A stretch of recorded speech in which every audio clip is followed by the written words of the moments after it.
disruptors, I've got my personal mentor, one of the most significant mentors in my career, my life, with us today. He leads one of the top seafood distributorships in the entire Gulf Coast. Harlon Pierce, welcome to Close the Deal podcast. Thank you, my friend. Longtime friend, and we've been through a lot of wars together, that's for sure. This is a loaded question, and I was asked this all the time. So for context, I was executive director of the Louisiana Seafood Promotion and Marketing Board for 13 years, and we went through Katrina all the way, Katrina, Rita, Gustav Ike, and BP oil spill together. And I was always asked what my favorite restaurant is. And I always kind of danced around it because I had to be kind of neutral because we worked with so many restaurants, and you sell to a lot of restaurants. So this may be a loaded question for you. If not, I'll be happy to answer it because I know what my favorite one is. The favorite place to take someone to dinner to close the deal. To close the deal. Yes. Okay. If you bring somebody's coming to town, where are you taking them? If you stay out here, stay in Metairie and places like where we are right now, there's so many little places you can go to. But I'll tell you what, I like Houston's restaurant on St. Charles to close the deal. Okay. They can't go wrong with that. Yeah. No, you can't. It's a steady, solid, it's a chain, but it's really not a chain. And so I would think that's where I would take someone right now. And I still love GW Fins. So I still love GW Fins. Yes. And you start talking about what that difference in food was. With Houston, it's all stated, good quality product, and you can really just talk about what you want. Yeah. We have so many options in New Orleans. It's kind of crazy. All right. You've been at this game. Do you mind me asking how old you are?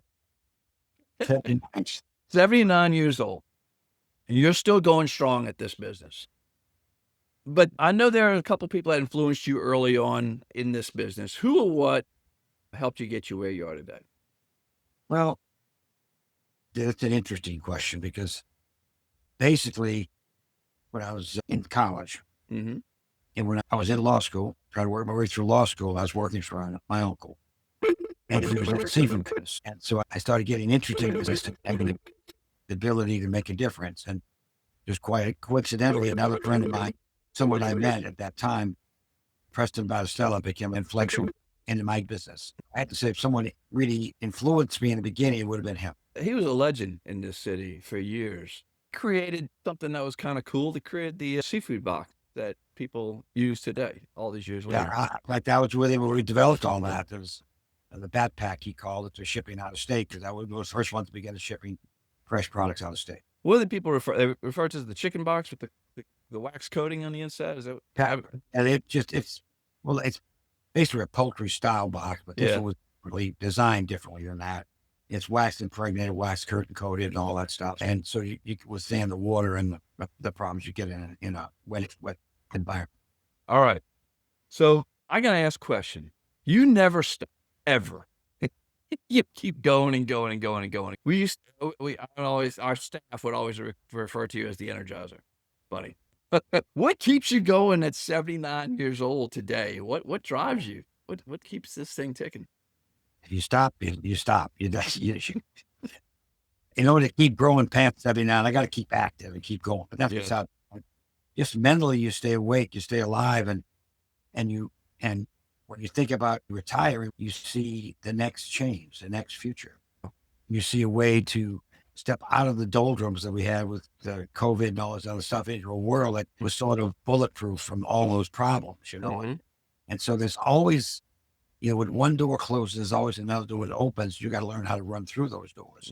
Guess that drive keeps me going. The ability to make change. And in fact, I think one of the things when I was in law school, in law, you got somebody's case has to tell you what you're going to do. What happened 10 years ago might influence what you're doing today. Right? In seafood business, I can make change every day.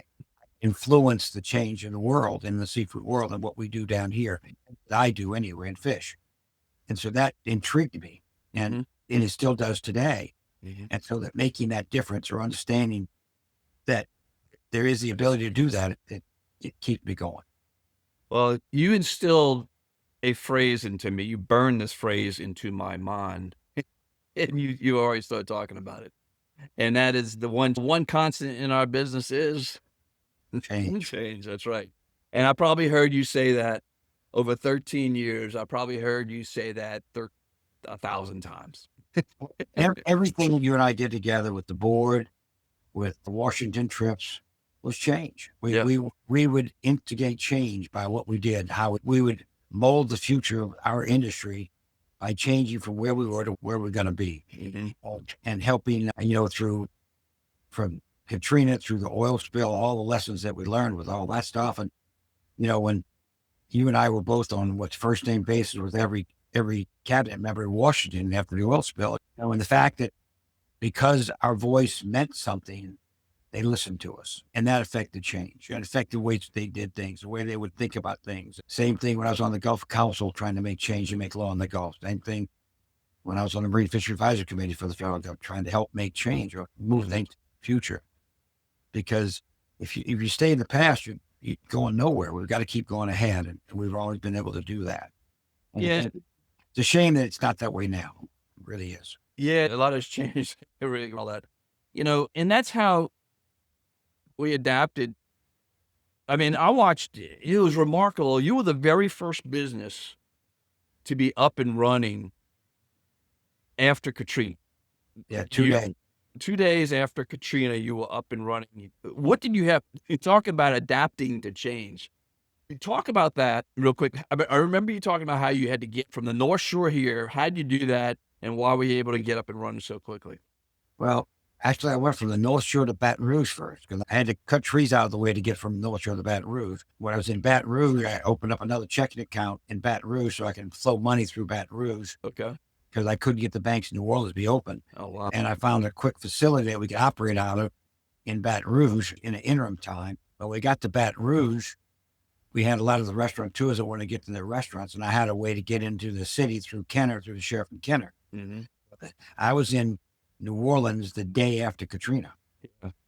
And then I started delivering. I got to my plant, started giving fish to the sheriff in Kenner to feed his troops. And that's kind of how you got your way through some of the security gates too, right?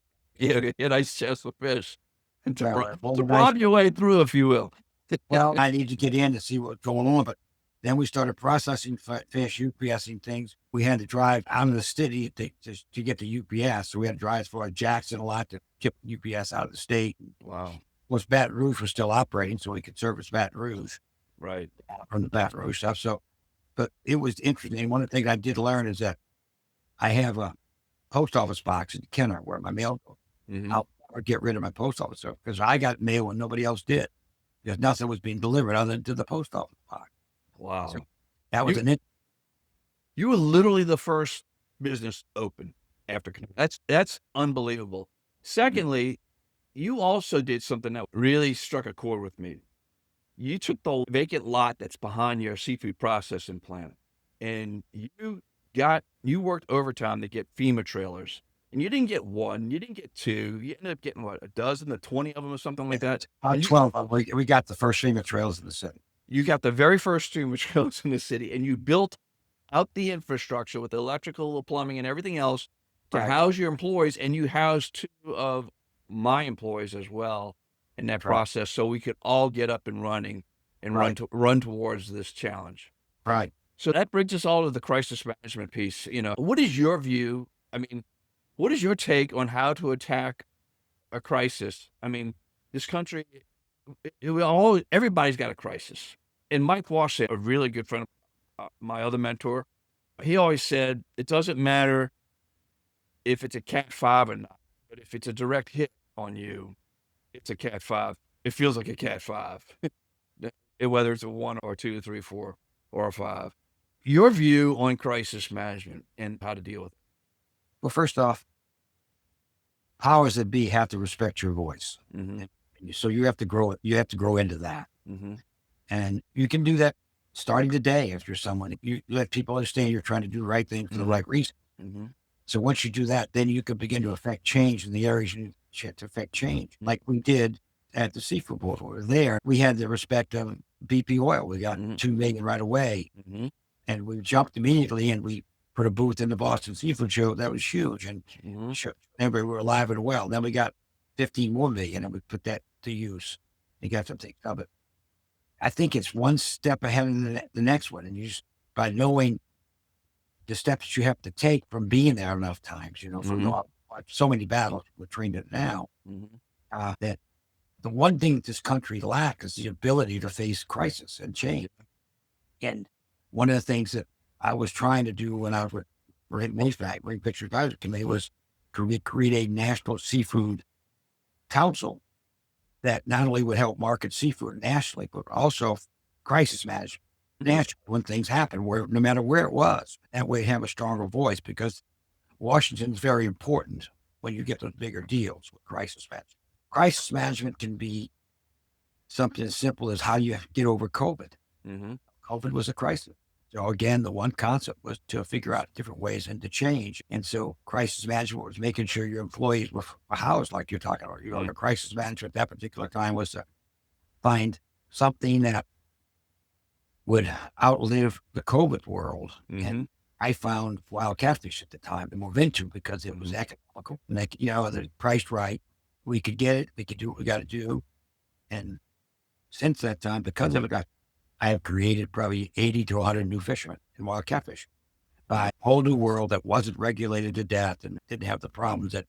And you went above and beyond to get the USDA reg to make that possible, correct?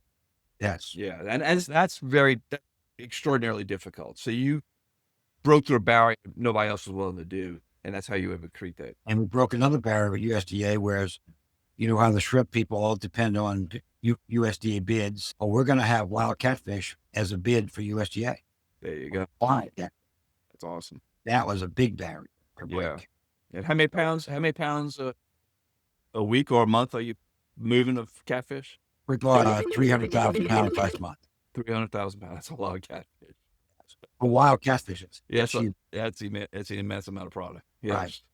You could not, when I grew up in seafood, saltwater, you'd have that much easily. You can't sell that much saltwater fish anymore because you regulate so much. It's pretty much taken off the menu a lot of it. You can't supply it. If we had the volume, you just open up the saltwater industry completely. We couldn't sell it. It's not there anymore. The market. We'd have to recreate the world again, which is not a problem many times. Between Katrina and the oil spill and everything else that was going on there, but you've got to be ready to see the next change and next move and not be afraid to do it. And does it cost you money and time? Sure, you lose money doing it. You run through all the gamut of problems when you create a new world, but you've got to create it like, right now my company is probably either the first or second largest wild catfish company in the country. That's huge. And it's got growth potential to double again. Wow. So we're working on ways to expand our USDA footprint and see what we can do then. And the thing I enjoy about it the most is I'm helping fishermen, creating fishermen, making these fishermen have a livelihood again. Yeah. They're starving in the shrimp industry, they're starving. But we give them steady, moderately priced product, but they can catch volume. Right. I love that, Harlon. Man. And you helped me when I went up to North Carolina to lead the Carolina Loggers Association, all the representing the loggers up there, and COVID came around. I called you. Okay. I had an idea what I needed to do, but I needed to hear it from you as well.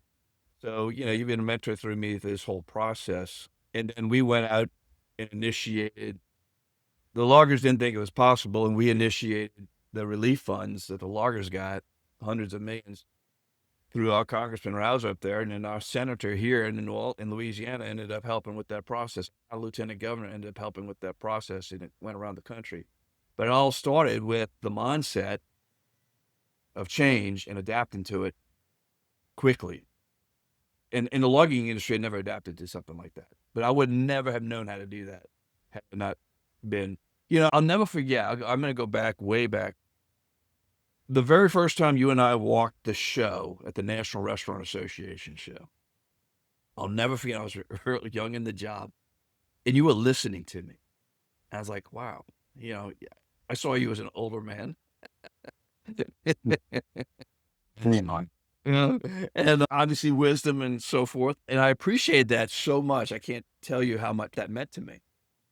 And, for an older businessman to listen to me as a young kid meant the world to me. And that has carried forward throughout my entire career. I want to shift gears real quick. I'm very appreciative of that. I I'd like want to to, change one more time. yeah, please. When we left the Seafood Board, we were doing a lot of work in Washington. What did we do? Talking about change. I got in the cab with Margaret Henderson, Morgan. knowing that that was changing. And we immediately created the Gulf Seafood Institute. That's right. Snapped our fingers, created it, and just picked up the ball and ran again with it. And we created the newsroom. Right. And within 6 Right. months, we became the go-to source for That's Congress. right. All right, let's talk about one more thing that the industry, and any industry, really needs to listen to this, because it's so easy for an industry to get greedy when they're pricing a product. And you are a master at building a market. I mean, you did it from scratch, and you're moving 300,000 pounds of fish a month. Talking about pricing a product. And we've seen people get greedy doing this, and they get the quick bump, but then they collapse because they can't sustain it and they lose their share. Talk about your theory or your process on pricing a product. Well, there's many different theories, and a steady, moderately priced market with volume is the only way to go. You might get these high prices, but let's take crabs for instance. The crab fishermen and the crab docks all rush to send their crabs to the East Coast, Baltimore. The prices are high, right? They forget about their roots and their market here. So when Baltimore starts catching crabs, all of a sudden they've got nowhere to go, and they don't know what to do. They don't maintain that steady, moderate price market to keep the fishery growing and keep things done. And it opens the door for things that they don't like. We're never really marketing against imports. We market for our products. Market against something, you market against your stuff too. You say import shrimp is banned, nobody eats shrimp. Our shrimp either. So the shrimp guys, crab guys, they all complain about imports. Why are imports here? Jump that price so high, you just open the door for them to come right in and jump on you. Instead of keeping control of your marketplace, control of what you're going to do, instead of, and I don't want people to take this the wrong way, of chasing the Walmarts in the world. You go to your market that are going to respect your quality, your volume, and what you're doing, and pay you a fair price. This crazy high price, but you've got a steady market you create that you keep, that you can't be bumped from. You and I saw that with Nyman Ranch. Perfect example. They sell everything out, and it's all domestic product, but they don't get in there to compete with, they've got their markets created. There's two words: compete and create. If you're competing with everybody else, you fail. Right, you got to create to separate yourself from everybody else. So I've always believed that whether it was in the saltwater world or the freshwater world, you had to be moderately priced, you had to have volume in order to keep yourself rolling and keep it going. When red snapper gets up to $7, $8 a pound whole, it's not my ball game. It's not not any, it's just the chosen few that get involved, get that situation. And it's not something that you're going to see all over the menus because of the price. Salmon, which has created a moderately priced volume across the world. Their salmon's a big place, even in New Orleans. You're going to see black drum stay there, which is a kissing cousin of redfish. You're going to see all the time. Those are states. You're going to see sheephead. You can see, but because they're moderately priced, and these restaurants can make money with it. When the redfish gets higher, when your cake gets speckled trout, imports are all of a sudden showing up, taking the place of what we can't do. We've got our prices so high that they can't afford to do. And we learn how hard that is to get that market back, because we lost it twice. With Katrina, we lost our market completely. And then with the BP, we had to rebuild the market. After by the 87th, when they finally capped the well, we had lost 98% of our market globally and billions in sales. We had to rebuild that whole thing twice. But once you lose it, it's so bloody hard to get back. It's hard, but what was sad to me about Katrina and these other stuff was that the rest of the country fought against us. We were the big bad guy. They were taking advantage of the fact that we had a problem down here. Specific right. Seafood, yeah. And so we had to fight. That was the very biggest battle we had to fight with toxic soup in New Orleans and all this other stuff, that they were playing up big so people wouldn't buy our products. I'll frame some context around that, because I remember the day that word came out. Those two words hit. A professor from Texas, when they were dewatering the city, the giant pipes out of New Orleans into the canals, a Texas professor called our waters toxic soup. That day, our seafood sales, even the people in the western side of the state had not been affected by Rita yet. and their seafood sales dropped like a rock because nobody wanted to eat any seafood after the word toxic soup came out. That's before social media took off too. Imagine if social media had been around, we'd have been totally dead. It would have been more dead than what we already were. Then we had restaurants posting signs in Chicago. A festival in Chicago was posting signs. We do not serve Gulf seafood or Louisiana seafood. Up in New York, we were in DC when there were people who were holding signs saying we don't serve Gulf seafood, Right. and they were working against us. Now the flip side of it is people from around the world came to help us after Katrina to rebuild the infrastructure. But that one issue was that was like a double. I call that the crisis on top of the crisis. It really No, but was. our strength doing what we did marketing wise is we made it fun. Who's going to do a 30-foot po' boy in the White House? Who's going to think about even trying to do that type of stuff? And we would always, who was going to think with the oyster guys having a party for all the oyster people in Washington and being the hit in the Washington Mardi Gras? We made fun out of what we did. That's important. The marketing piece. Let's talk about the marketing. I mean, that's a bridge because you got to make it fun for people and you can scale it. The pool boy was a great thing. That became something that traveled for us. We created the first one on Bourbon Street. It was 406. It was 430 feet long the first year. And we did that for two reasons. One, we partnered up with NOCCI. We partnered up with Acme Oyster House. And we built that pool boy on Bourbon Street. We had 10 chefs the first year. And we did that because this was a year after Katrina when we did it. Because the tourism was intense. People thought New Orleans, the French Quarter had flooded. It did not.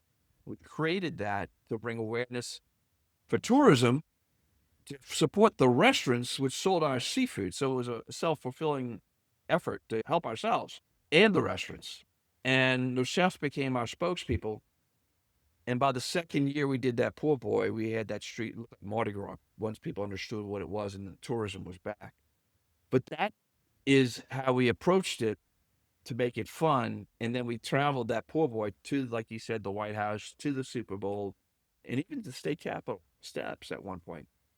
We traveled it all over. We had fun. It was a lot of fun. Right. And and part of marketing is making the world understand that first off, our food was good. After the events we had, we created a chef's council from across the country that got the word out as well and let people know. I think our strength in Washington to me was one of the most important things that we developed. We could get the help that we needed when we needed just to be able to get into the White House to do a po' boy. That was fun. They had to recognize us. Yeah. I'm marketing a lot about exactly that. And this is a different world now, though. Sometimes being an anonymity helps in some. When you're creating a new world, you don't want to be as vocal while you're creating it until you've created it. You can maybe open up and say some things. The market. Right. And which we are right now. But you got to find what you're going to do, what markets you're going to do, what you're going after. And there's not many of them left. Really not. I found I think that we're going into a freshwater world that's wide open. Right. Yeah.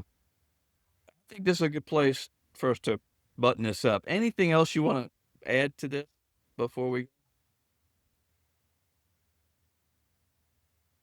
As long as you enjoy and have fun at what you're doing, you never get too old. I would like to say maybe I may want to calm down in my life, get stuff done, but That's not good.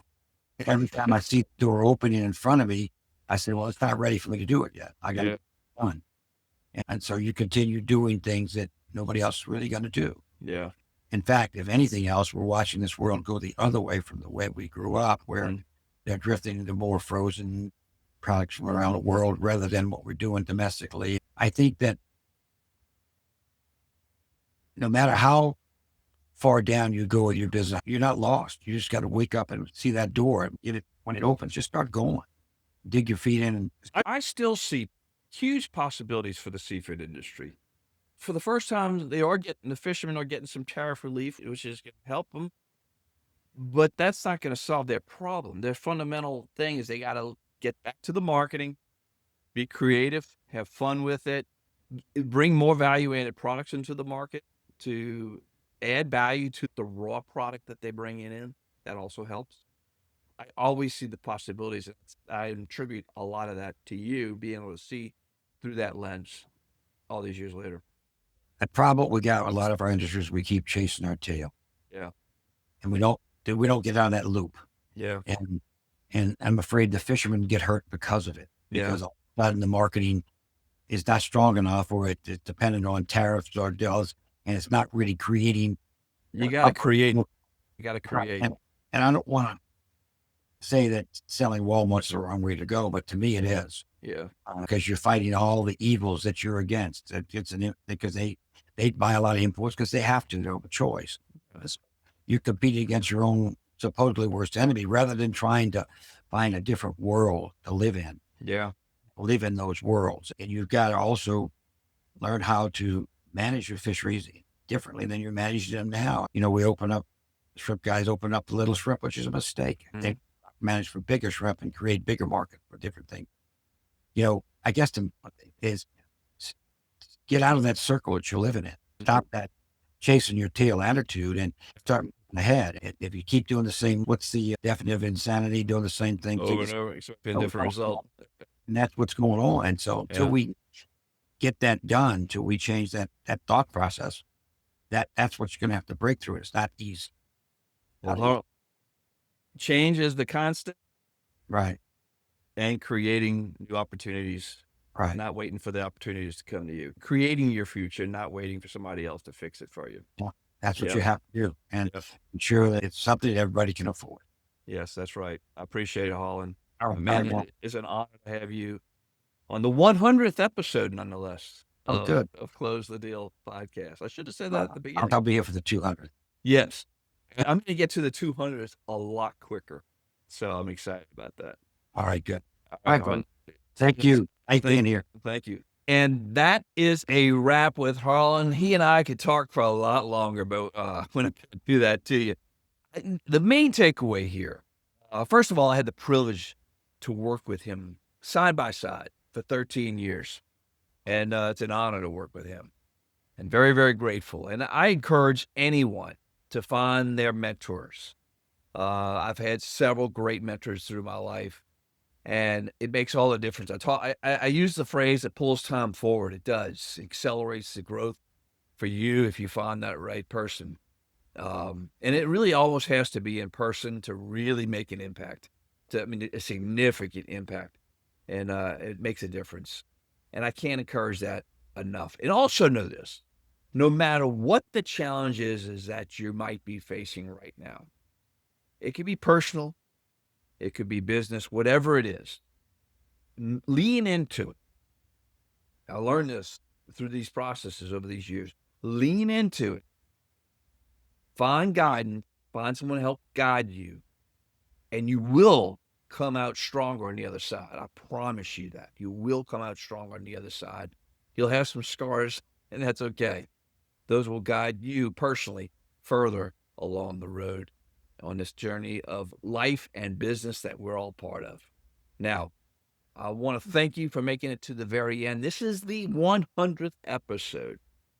And we're going to kick off 101, and we're going to lean more into sales and marketing to drive leads and to drive sales going forward with Close the Deal podcast. And I want to thank you for being part of this journey all along. And you made it to the end. That makes you a closer. Well, from disruptor to closer. And I thank you for being here. Like, subscribe, share this with others, and you know the drill.